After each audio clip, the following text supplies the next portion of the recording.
Rick, how you doing? I'm good, Keith. How you doing, my man? Doing great, doing great. I cannot help but notice the tat. Tell me about it. Well, I took a couple of days off, and I do this for my birthday every year. Most people do resolutions like on January 1st. I do my resolutions on my birthday. I don't always get a tattoo, but when I feel like I need to remind myself of something, I do. So this tattoo is mostly a Polynesian idea, Okay. but there's a tiny red thread. You probably can't see it on camera, but there's a tiny red thread that runs through these two bars, and the red thread represents to me what I want for the rest of my life, which is to focus on well-being for myself and for all other people as well. And that includes a bunch of different subcategories about how you go about that: emotional health, fitness, nutrition, being compassionate toward others and myself, and most importantly, avoiding self-sabotage. You know, self-sabotage ties right into what today's subject is, which is fear. You know, fear sometimes leads, people, and I've been definitely, I wouldn't say a victim, but it's happened to me in terms of fear, making me self-sabotage. Well, that's an interesting thing, because people would look at you, and when I first joined ToBeRe, I had this impression as well, that this is a guy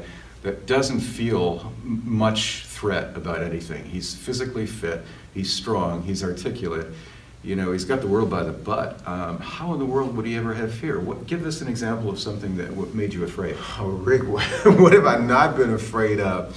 I would probably say the biggest fear that I've had my whole life has been not realizing my potential. There have been, along the way, I've had great people to tell me that I can do things, I'm smart, there's nothing that if I put my mind to, I couldn't accomplish. And that was really, really great encouragement along the way, that people believed in me so much, or I exhibited or demonstrated something that made them feel that way. It was never an ego stroke for me. I was just like, man, it's so great that people think I can do it. Maybe I can too. So it was the fear of failure, the fear of not realizing my potential. So like you're letting other people down? Letting other people down was a little bit of it, but more importantly, letting myself down. Like, I have high standards for myself, and the fear of that. And as I got into my 40s, and I'm 47 now, it seemed to get more pronounced that I had this fear of my potential not being fully realized.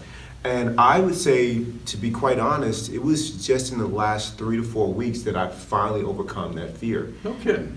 That's honest truth. That's wild. And you know who helped me with it? That teacher you turned me on to, Tara Brock. Tara Brock. And I know we'll reference her in the show notes. Yep. But she just really helped me be with the fear and think it through. And one of the things that I do to help me shut down the monkey mind about I didn't do enough today, I underachieved today, was I create a list every day and I say, if I get these things done, or not even done, if I work on them, because getting them done is, again, being consumed with achievement. But if I just work on these things and just be with them, if I do that today, I'm going to feel really good at a successful day. Yeah. For a recovering perfectionist, that's a huge step to detach from outcome and a checklist that only if I check it off that's good enough or that equates to success.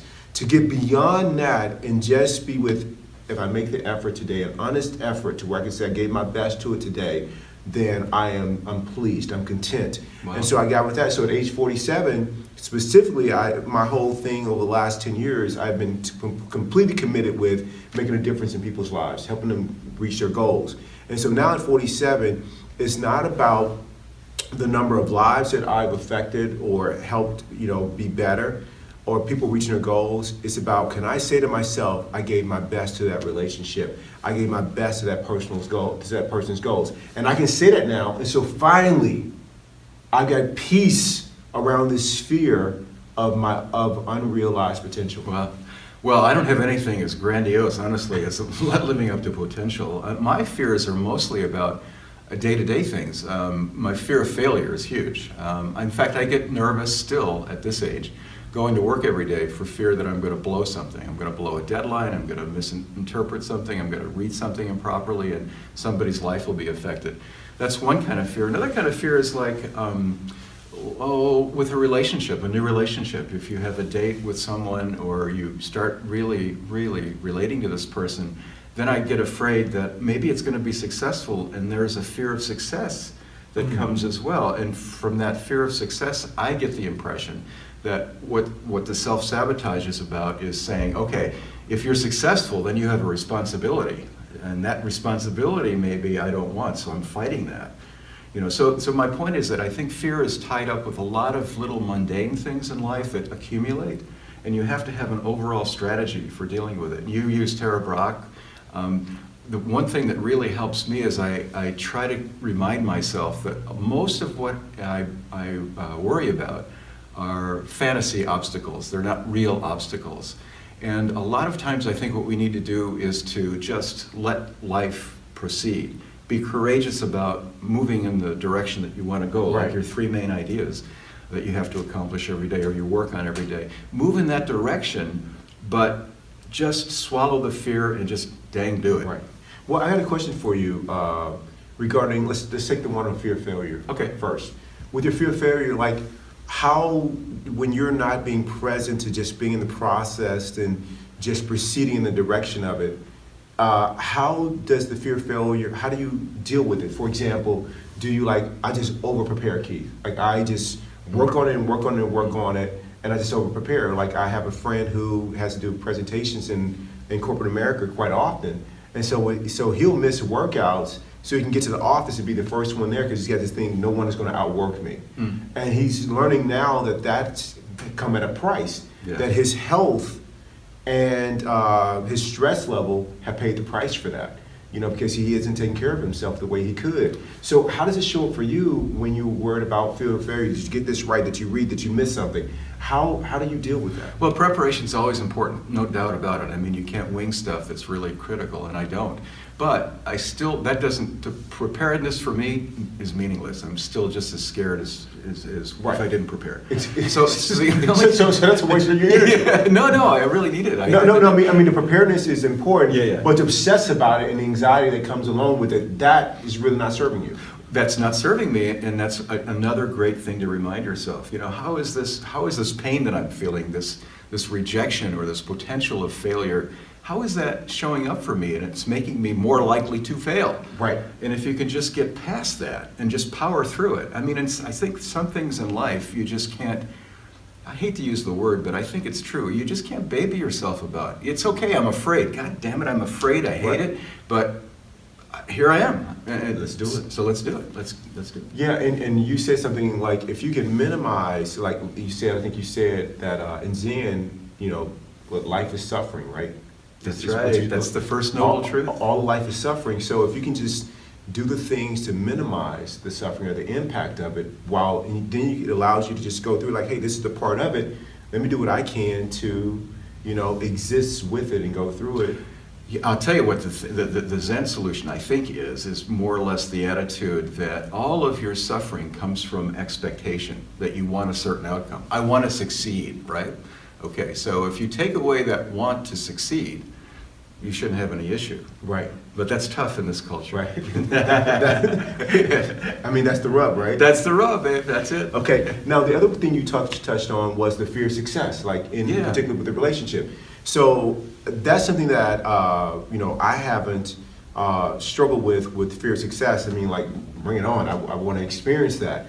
However, people, that I work with over the last 10 years, they're self-sabotage once they've reached their goal. I've really been challenged with trying to understand that, so maybe you can help me. So for example, people that say, hey, listen, I want to lose 50, 60 pounds, they hit their goal, they're there. And I'm just like, man, it's smooth sailing. Let's just, let's enjoy this wave and ride. Right in, man. And they're uncomfortable, at goal. They're uncomfortable at it, and so they self-sabotage. The eating habits start to come back in play. They feel like people are looking at them and staring at them, and they've got to maintain this whole thing that they feel like it's really hard to do. And for me, you know, I'm just like, just stay on the plan. It's easy. but I guess it's not so easy. So I want to have some compassion and empathy there. So help me understand what you mean by when you get in a relationship and the whole success, and then there's a fear of it for you. Yeah. I think that one thing is it's uncomfortable to be in a new role. Okay, so if you've always been overweight, for example, and you lose a lot of weight and now you're slender, there's a bit of discomfort. You don't quite feel comfortable reacting in the same ways that you used to process life. Right. That's one example, perhaps. Another one might be the idea that, for me, this is what happens. The idea is that, okay, once I'm successful, now there's another layer of responsibility that I've got to tend to. Oh, geez, you know, I've got all this stuff going on in my life already, and now this is starting to happen really great.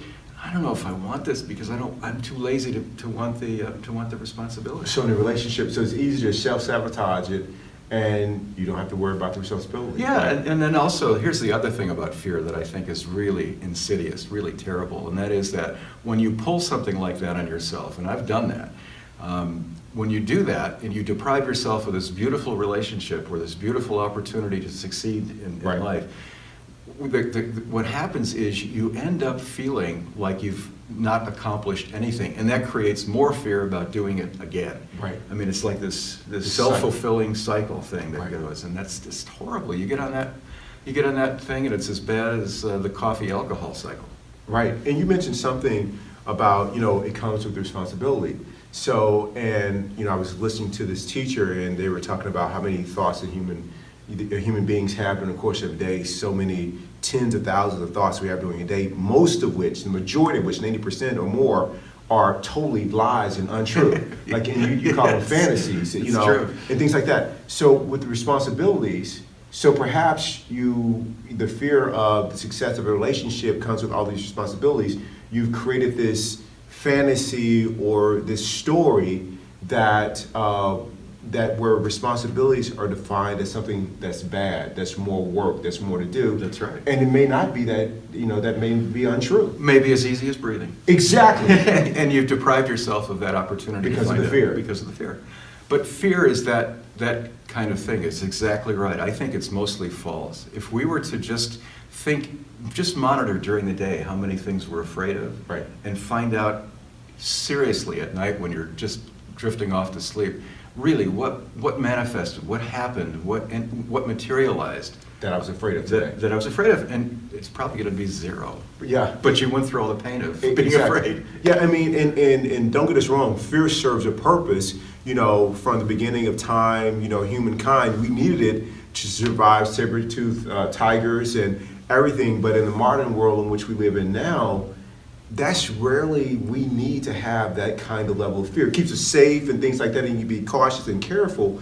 But it's not every day we're sitting, you know, right at the edge of life or death, right? Unless you come to my house to eat food, then, you know, there could be ptomaine problems, there could be E. coli. You know, I don't wash my hands when I cook. Yeah, right. This guy's a gourmet chef, know, baby. and he straight brings it. Just worry about the spice. He likes it hot.